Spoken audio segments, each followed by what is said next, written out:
요한복음 20장 21절 말씀은요. 예수님께서 부활하신 후에 제자들을 만나러 가서 하신 말씀입니다. 제자들을 향해서 하신 말씀인데 우리 함께 한 목소리로 봉독하도록 하겠습니다. 시작. 예수께서 또 이르시되 너희에게 평강이 있을지어다. 아버지께서 나를 보내신 것 같이 나도 너희를 보내노라. 아멘. 제가 신학교 이제 늦게 공부했잖아요. 이렇게 공부할 때 여러 교수님들이 계셨는데 그 중에 오랫동안 기억하게 되는 분이 있습니다. 닥터 카비라는 분인데 그때는 이제 나이가 꽤 되셨던 분인데 이분에게 조직 신학 배우고 그리고 기독교 윤리 그리고 기독교 역사 이런 것들을 배웠는데 이분은 참 강의도 잘하시고 열정도 있으신데 강의가 없는 시간은 보면은 이제 창문을 밖에 이렇게 내다보면 어딘가에서 일하고 계세요. 망치를 들고 삽을 들고 그 학교 주위를 이렇게 청소하고 뭐 고치고 이런 일들을 합니다.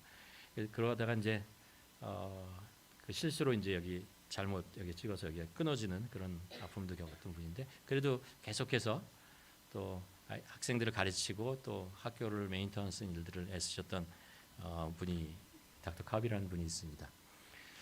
이분에게 이제 기독교 역사를 배우는데 역사 이렇게 시작하면서 이분이 이런 멘트를 했던 게 기억납니다.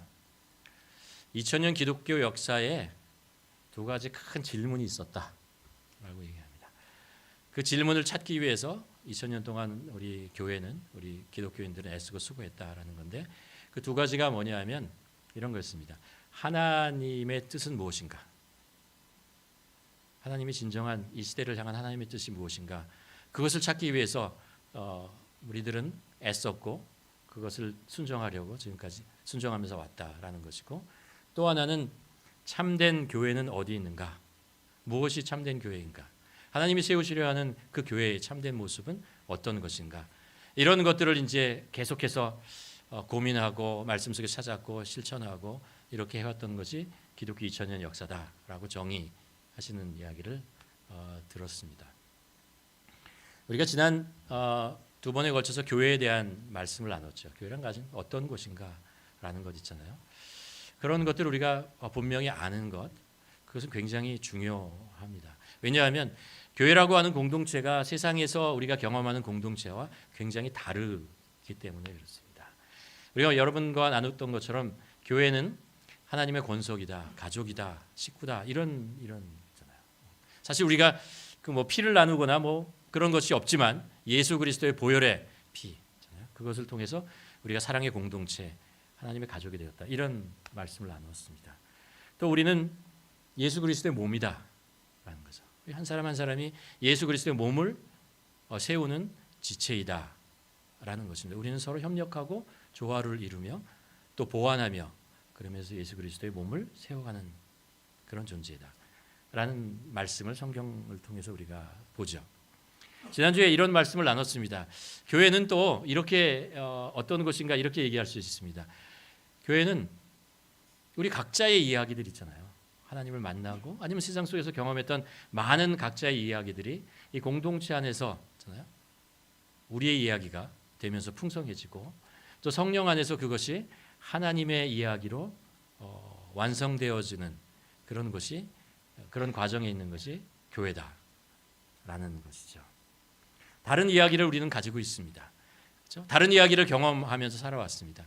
그러나 우리가 한우리라는 공동체 안에서 그 이야기들이 서로 연결됩니다. 엮어지고 얽히면서 또 그 속에서 더 풍성한 것들을 하나님의 뜻이 무엇인지를 우리가 배우고 하나님이 어떻게 역사하시는지를 우리는 서로 나누면서 풍성해지는 것이죠. 그뿐만 아니라 우리는 우리에게 이야기를 하는 것 같은데 성령 안에서 그것이 하나님의 이야기가 된다는 거죠. 하나님이 이 땅에 하나님의 나라를 세우는데 우리의 공동체 이 이야기를 통해서 이루신다. 맞아. 그런 말씀을 여러분과 함께 나누었습니다. 오늘 이제 교회에 대한 이야기를 세 번째 이제 마지막으로 여러분과 함께 나누려고 하는데 교회라고 하는 것을 우리는 또 이렇게 두 가지로 정의할 수 있습니다. 뭐냐 하면 교회라고 하는 것은 하나님께서 세상으로부터 불러냈다라는 것입니다. 우리를 세상으로부터 불러낸 그런 하나님의 백성들, 그것이 교회다라는 것입니다. 복음, 예수 그리스도의 십자가의 은혜, 그것이잖아요. 그것을 통해서 하나님께서 우리를 세상으로부터 불러낸 하나님의 백성들이다라는 것, 그게 교회라는 정의입니다. 또 하나 있어요. 성경에 읽어보면 그것으로만 끝나는 것이 아니고 교회라고 하는 것은 하나님께서 있잖아요. 세상 속으로 보내신다라는 것입니다. 주님의 제자, 세상 속으로 보내는 주님의 제자들, 그것도 역시 교회다라는 것입니다. 교회는 이 두 양면을 가지고 있습니다. 오늘 요한복음 20장 21절을 보면 예수님께서 부활하신 후에 제자들을 만나십니다. 제자들을 만나서 처음 하신 말씀이 뭐냐면 너희에게 평강이 있을지어다. 하나님의 평강이 있을지어다. 라는 말씀을 전합니다. 우리 그리스도인들이요. 하나님의 은혜를 입은 우리들이 세상 속에서 해야 되는 역할 중에 하나가 뭐냐면 하나님의 평강을 전하는 거예요. 하나님의 평강의 말, 평화의 말을, 축복의 말을 전하는 것, 이것이 바로 우리들이 그리스도인들이 해야 하는 중요한 사명 중에 하나라고 생각합니다. 그렇죠? 우리는 살고 있는 이 세상은 합치는 것보다 이렇게 갈라지는 것에 익숙하잖아요. 갈라지고 나누어지고 이렇게 그 갈등하고 이런 것이 많은 것이 세상입니다. 그 속에서 우리는 알게 모르게 상처받고 아픔을 겪고 이렇습니다. 누군가가 그것을 위로하고 그리고 하나님의 축복을 빌고 평강을 비는 일들을 감당해야 된다는 거죠. 하나님께서는 우리에게 그 역할을 하게 하신다라는 것입니다. 여러분, 우리가 하나님의 백성으로서 세상 속에서 제자로 살아갈 때 우리가 할 수 있는 가장 중요한 일 중에 하나가 주위에 있는 사람들을 축복하는 것입니다. 축복하는 것. 여러분, 이 시간에 옆에 있는 분들을 한번 축복해 주시길 바랍니다. 이렇게 돌아보고요. 얼굴을 바라보면서 하나님의 평화가 함께 하시기를 바랍니다. 하나님의 사랑이 함께 하시기를 원합니다.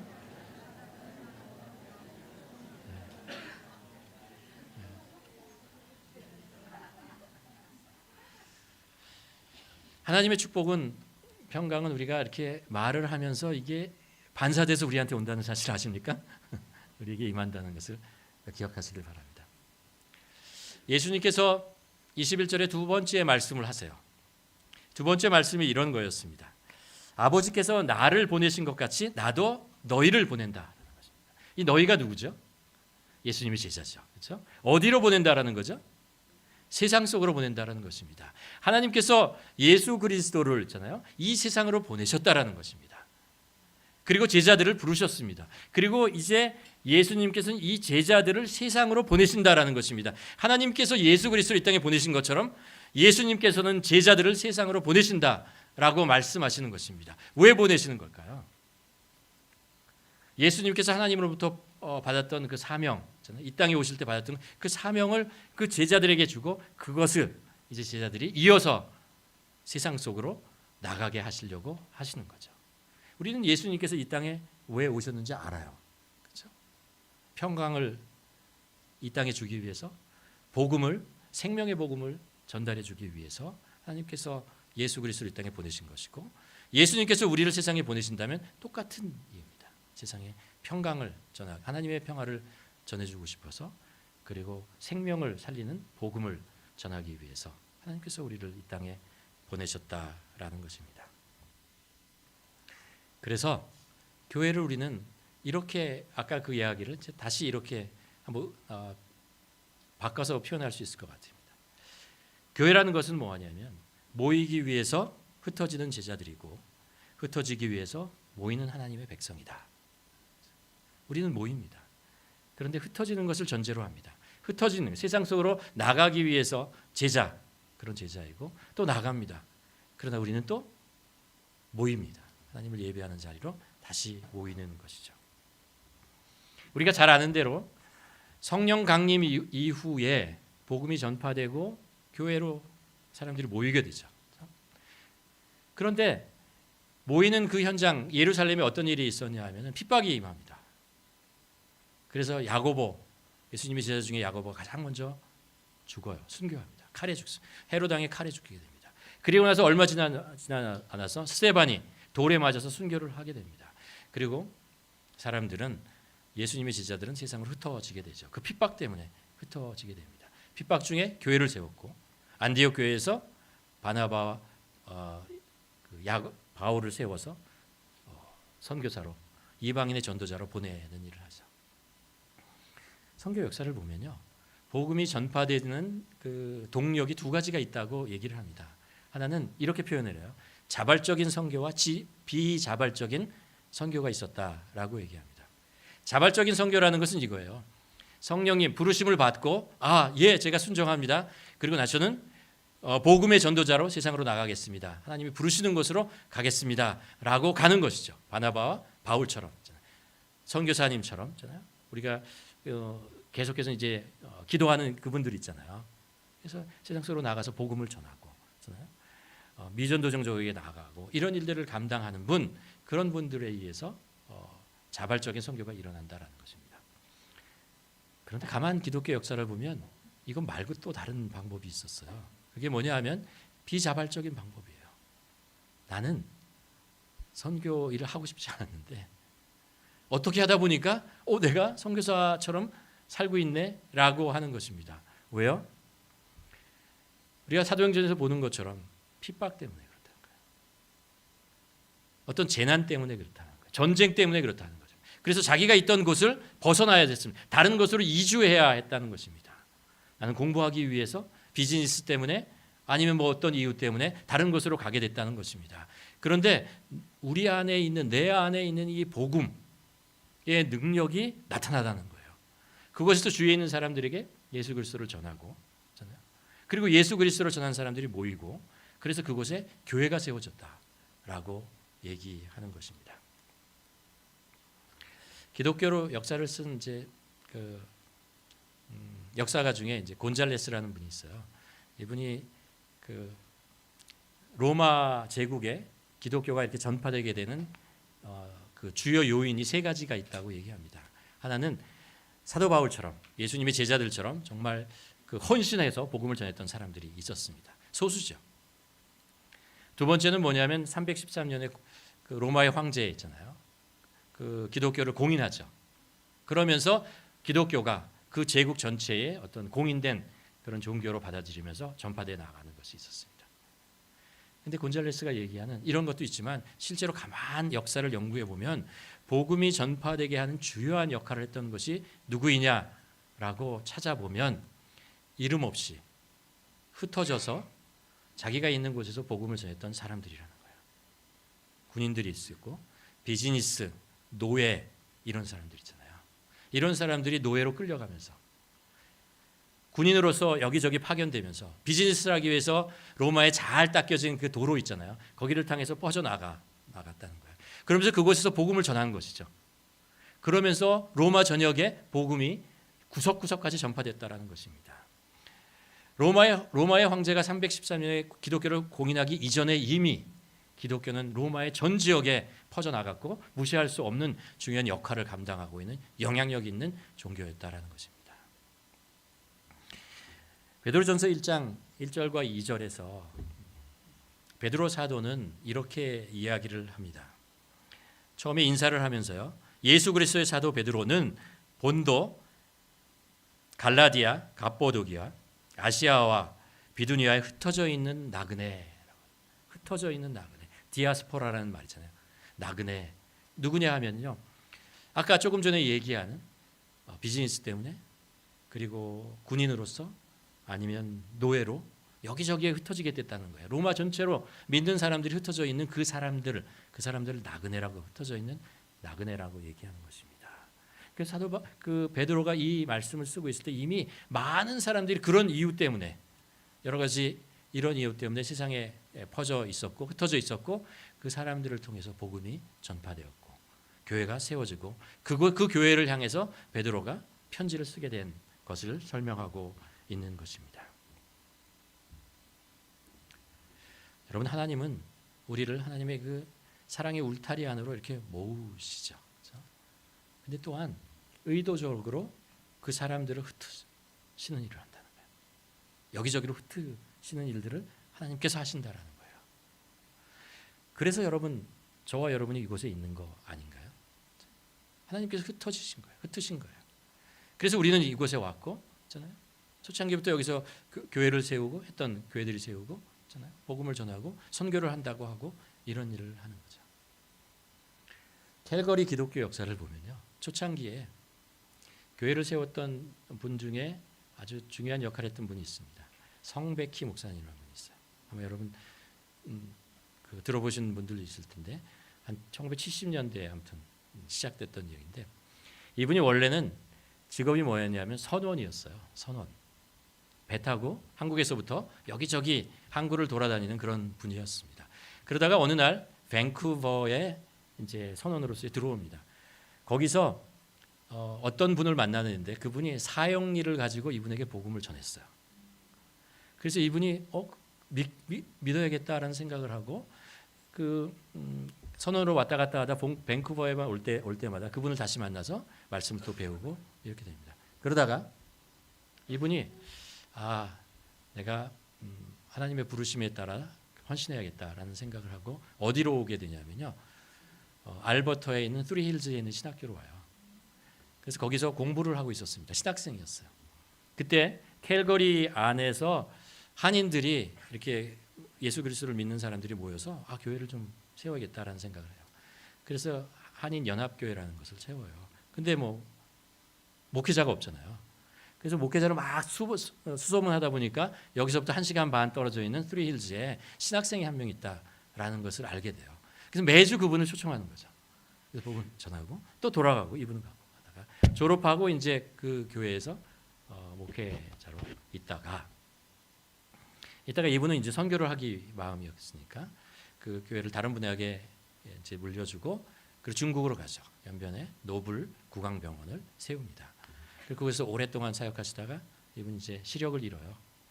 시력을 잃고 이제 은퇴하신 것 같습니다. 제가 이제 한 10년 전까지 이분이 어디 계신지 만나고 그랬었는데 지금은 사실 어디 계신지 모르겠어요. 복음을 가진 사람은 어디를 가도 하나님의 은혜를 입은 사람은 어디를 가도 하는 행동이 있다는 거예요. 복음을 전하는 거예요. 계속해서 전해 나가는 것이고 때를 어떤지 안 어떤지 그 일들을 하는 것이죠. 그곳에 믿는 사람들이 모이고 그리고 그것이 교회가 되어주는 과정 그것이 있는 것이죠. 세상의 빛과 소금이 되라라고 말씀하시고 그곳에 우리는 예수 그리스도의 십자가의 흔적을 계속 남기는 사람 그게 바로 그리스도인이다라는 것입니다. 저희 교회에서 하는 그 제자훈련 프로그램 중에 하나 새 제자라고 있습니다. 새 제자, 세 명의 제자가 아니고 세상 속의 제자라는 제가 이렇게 설교하면서 가끔 이제 저희 교회 그 제자훈련 프로그램을 소개하잖아요. 새 제자라는 거, 세상 속의 제자라는 것이 있습니다. 이 프로그램이 생기게 된 그 배경이 이렇습니다. 복음을 이제 받아들이고 그리스도인이 됐어요. 그리고 교회 안에서 이제 봉사도 하고 또 예배도 드리고 또 말씀도 배우고 그럼 성장해 나가는 거죠. 그러면서 신앙이 이제 이렇게 성장해 나갑니다. 근데 우리가 사는 것이 그리스도인이 사는 것이 교회만은 아니잖아요. 그렇죠? 세상 속에 우리가 살아갈 때 직장이나 어디든 가정이나 어디 할 때 우리는 그런 생각을 하게 됩니다. 그리스도인답게 좀 살고 싶다. 이런 생각을 하죠. 그래서 내가 있는 그 직장이든 가정이든 어디든 그곳에서 하나님의 말씀대로 좀 살아봐야겠다. 이런 마음이 들죠. 정직하게 살고, 섬기고, 사랑하고, 나누고, 이런 생각을 하고 이제 직장이나 아니면 가정에서 생활을 하게 됩니다. 근데 이게 잘 안 되는 거예요. 세상이라고 하는 것이 세상을 지배하는 논리라는 게 그런 거잖아요. 이익을 극대화하고, 경쟁에서 승리하고. 그러기 위해서 다른 사람보다 위에 올라가고 지배하는 그런 위치에 있고 이런 것이 세상의 논리잖아요. 그 속에서 우리가 기독교의 그 가치를 실천해 난다는 게 이게 쉽지 않은 거죠. 부딪히면 이게 벽이에요. 바위예요. 안 되는구나라는 생각을 하게 됩니다. 그래서 마지못해서 선택하게 되는 것이 뭐냐면 타협이라는 걸 하죠. 타협을 합니다. 어떤 타협을 하냐면 세상 속에서는 세상의 논리와 가치대로 치열하게 살자라는 것입니다. 그리고 교회에 와서는 성경의 말씀대로 그렇게 섬기고 봉사하고 살자. 라고 하는 것이죠. 이게 서로 안 되겠다. 여기서도 이 가치를 여기 와서 하는 게 안 되겠다라고 생각하는 거죠. 그래서 이곳에서는 이 가치대로, 로마에는 로마법대로 살아가고 뭐 이렇게 생각을 하면서 살아가는 것입니다.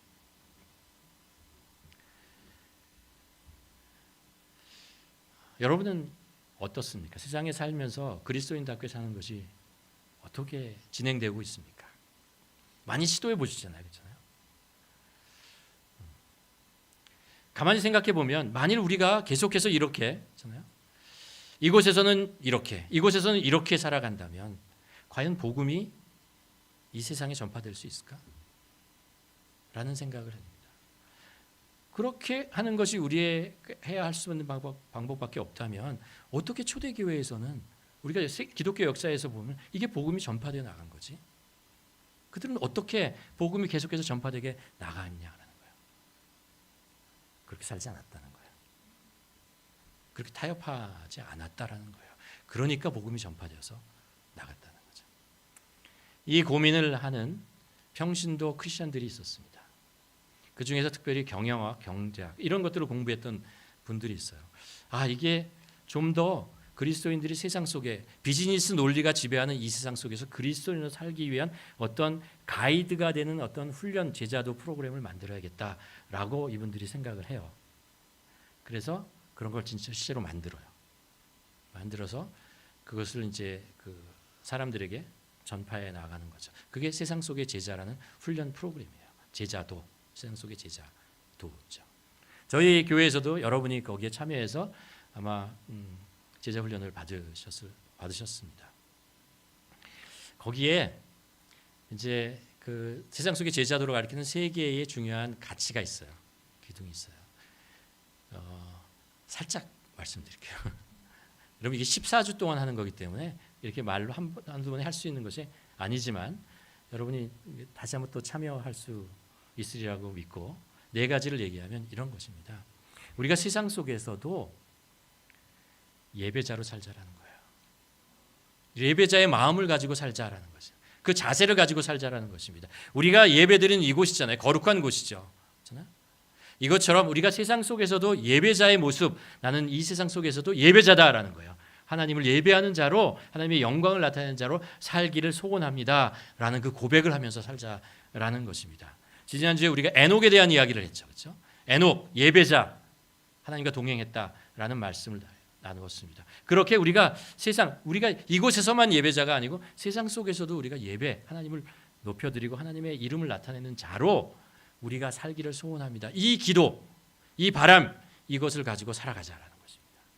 그것이 우리 안에 있어야 한다라는 것입니다. 그것을 이제 한 3, 4주 동안 계속해서 그 얘기를 구체적으로 하는 것입니다. 두 번째는 뭐냐면 청직이에요. 우리는 청직이다라는 거예요. 청직이라는 그것이죠. 주인이 우리에게 맡겨준 것을 주인의 뜻에 따라서 우리가 최대한으로 주인의 뜻에 따라서 이것을 매니지먼트하는 사람이다라는 거죠. 운영하는 사람이다라는 것입니다. 우리가 가지고 있는 재물, 우리가 가지고 있는 시간, 우리가 가지고 있는 기술, 이 모든 것 있잖아요. 이거 다 하나님께서 주신 거예요. 여러분 그렇게 고백하십니까? 하나님께서 주신 거예요. 그러면 이것을 세상 속에서 어떻게, 교회뿐만 아니고 세상 속에서 어떻게 이것을 하나님의 뜻에 합당하게 내가 사용할 것인가? 그것잖아요.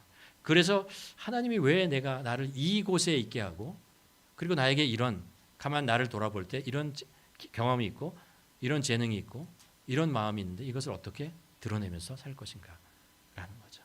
우리가 요셉에 대한 이야기를 듣잖아요. 요셉 노예였습니다. 그렇죠? 그래서 보디발의 종으로 갔습니다. 근데 그곳에서 그가 일하는 모습을 보고 보디발이 뭐라고 고백하죠? 여호와 하나님의 능력이 임한다라고 얘기했어요. 그가 살아가는 모습을 통해서 여호와 하나님을 보게 되는 거죠. 그렇죠? 우리의 삶이 그렇게 되어야 한다라고 하는 것이죠. 우리는 청직이다라는 거예요.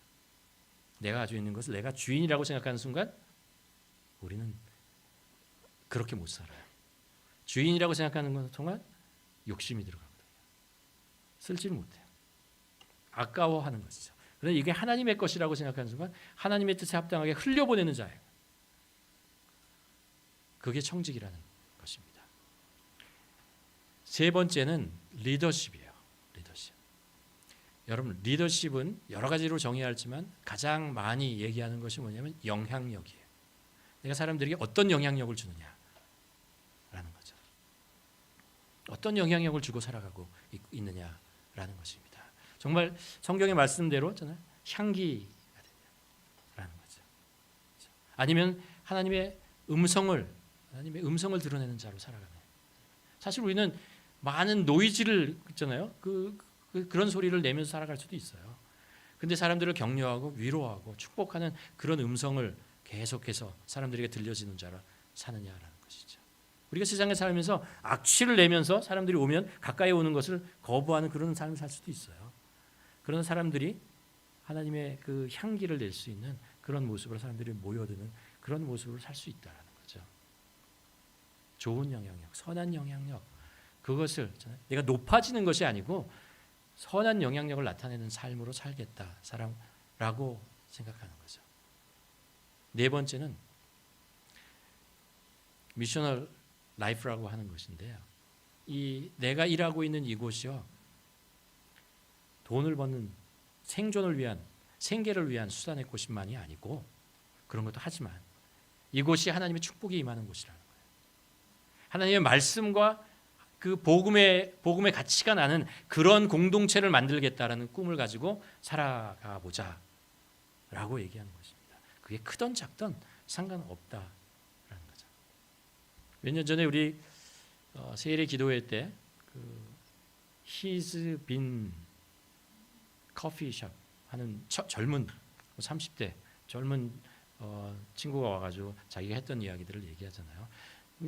대학을 한동대를 졸업하고 비즈니스를 경영해서 나가면서 어떤 꿈이 있었냐면, 세상에 약자들, 어려운 사람들도 일할 수 있는 공간을 만들어주고 싶다. 그렇게 같이 일하고 싶다. 라고 해서 이분이 했던 일이 뭐냐면 장애자들과 함께 그들을 바리스타로 훈련시키고 그래서 커피숍을 만드는 거죠. 그래서 그걸 하나 만들고 2개 만들고 전국에 20개, 30개 그런 것들을 만들고 세계에 그런 것들을 만들고 싶은 사람들을 초청해서 훈련해서 그 일을 할 수 있도록 하는 일들을 하는 거죠. 그렇게 조금씩 해 나가는 거죠. 실제로 우리가 영향력이나 아니면 리더십 이런 것들을 생각하면서 개념적으로 우리가 마음으로 그렇게 살겠다 뿐만 아니라 진짜 삶 속에서 한번 시도해 보는 거죠. 잘 될까요? 잘 된 경우도 있고 안 된 경우도 많거든요. 근데 하는 거죠. 해보는 것입니다.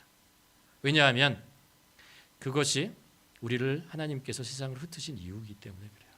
시도해보자. 이런 것들을 이제 훈련 프로그램을 해서 이제 같이 얘기하고 듣고 나누고 그러면서 삶을 조금씩 변화시키는 것이 이제 세상 속의 제자도라고 하는 것입니다. 창세기 2장 15절에 보면 하나님께서 아담에게 말씀하시는 장면이 하나 나와요. 이런 말씀입니다. 여호와 하나님이 그 사람을, 아담입니다, 이끌어 에덴 동산, 하나님께서 창조한 세상입니다. 에 두어 그것을 경작하며 지키라고 하시고. 하나님께서 에덴 동산을 창조하시고 거기다가 아담을 만드시고 그것을 이렇게 보여주시는 거죠. 네가 이것을 경작하라 라고 책임을, 고난을 대행합니다. 이 말씀에 사용되는 경작이라는 단어가 이제 아바드라는 단어인데 이게요 재미있어요. 왜 재밌냐면 이게 일하다 노동하다라는 뜻이에요. 또 하나님께서 창조한 이 세상을 일로 하고 경작하고 그래서 풍요롭게 하는 것, 그거 있잖아요. 그게 하나님께서 아담에게 주신 사명이라는 것이죠. 이 이야기를 가만히 생각하면서요, 제가 이런 질문을 제 스스로에게 해봤습니다. 전도사님, 천국에 가면 우리가 일을 할까요? 그렇죠? 우리는 일을 할 것 같아요. 그렇죠? 제가 젊었을 때, 어릴 때 설교를 듣다가 이런 설교를 들었어요. 우리는 천국에 가면 하나님을 다른 거 안 하고 하나님만을 예배할 겁니다. 저는 그걸 들으면서 계속 예배를 하십니다. 계속 계속 예배. 아침에 일어나서 잘 때까지 계속 예배를 드리면 어떻게 되는 거지? 제 어린 마음에 그런 생각을 했습니다. 아바드라 하는 단어의 두 번째 뜻이 있습니다. 예배하다라는 뜻이에요. 숭배하다라는 뜻입니다. 모세가 바로 왕에게 가가지고 이스라엘 백성들을 광야로 가서 3일 길을 가서 거기서 하나님을 예배하게 허락해 주십시오라고 요구하죠. 그때 예배하다라는 것을 아바다라는 단어를 써요. 그러니까 그 성경적으로 보면 이라는 것은 하나님의 창조 세계를 하나님의 뜻에 따라서 경작하는 것은 하나님을 예배하는 것이다라는 거예요. 그것이 곧 하나님을 예배하는 것이다라고 성경이 우리에게 가르쳐주고 있는 것입니다.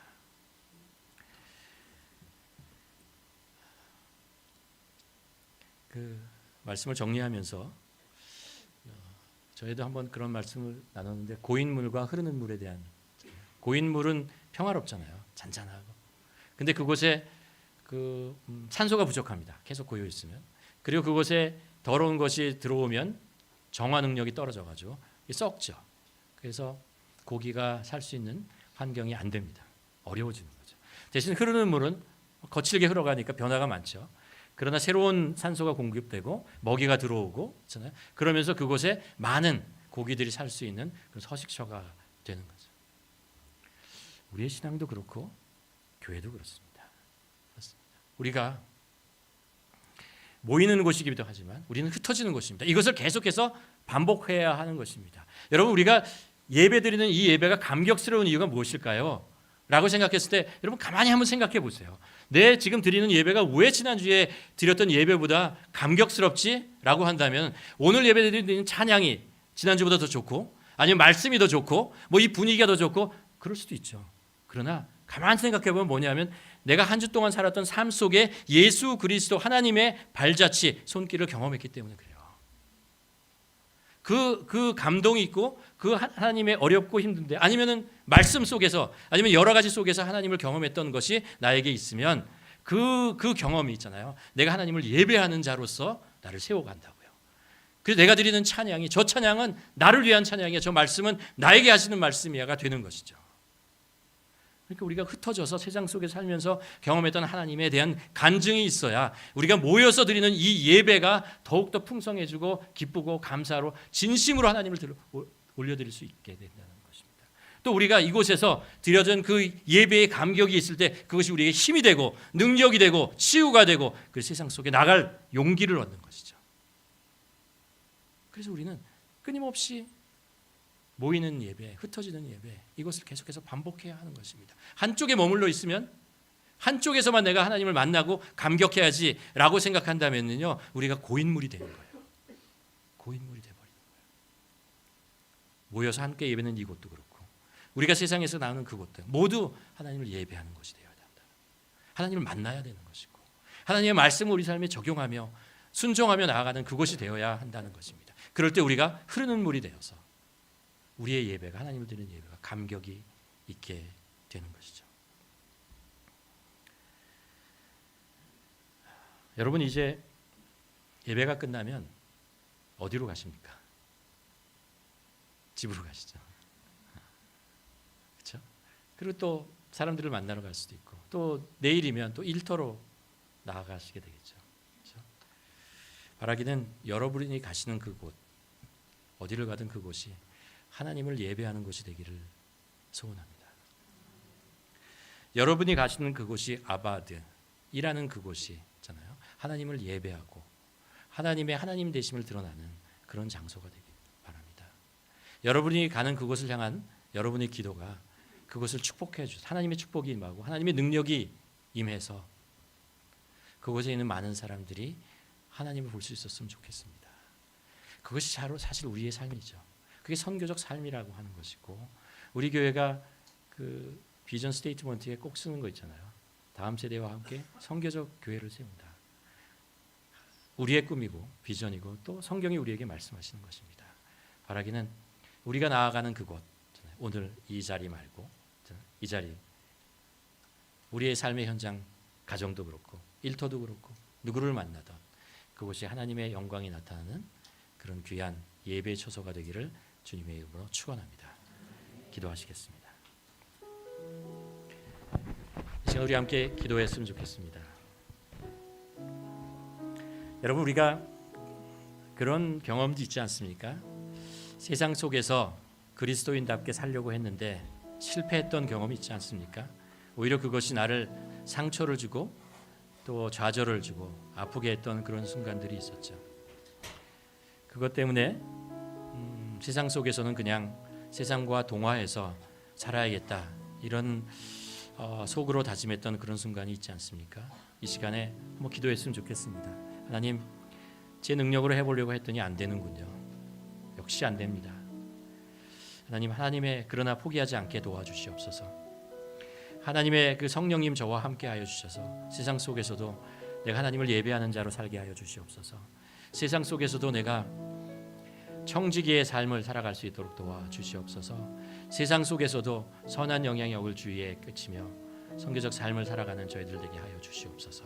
그래서 그곳이 하나님을 예배하는 예배 처소가 되게 하여 주시옵시고, 그 감격이 우리가 함께 모여서 예배드리는 이곳에서 하나님께 온전히 하나님을 드리는 감격 예배를 드릴 수 있는 저희들 되게 하여 주시옵소서. 우리 함께 기도하며 나아가도록 하겠습니다.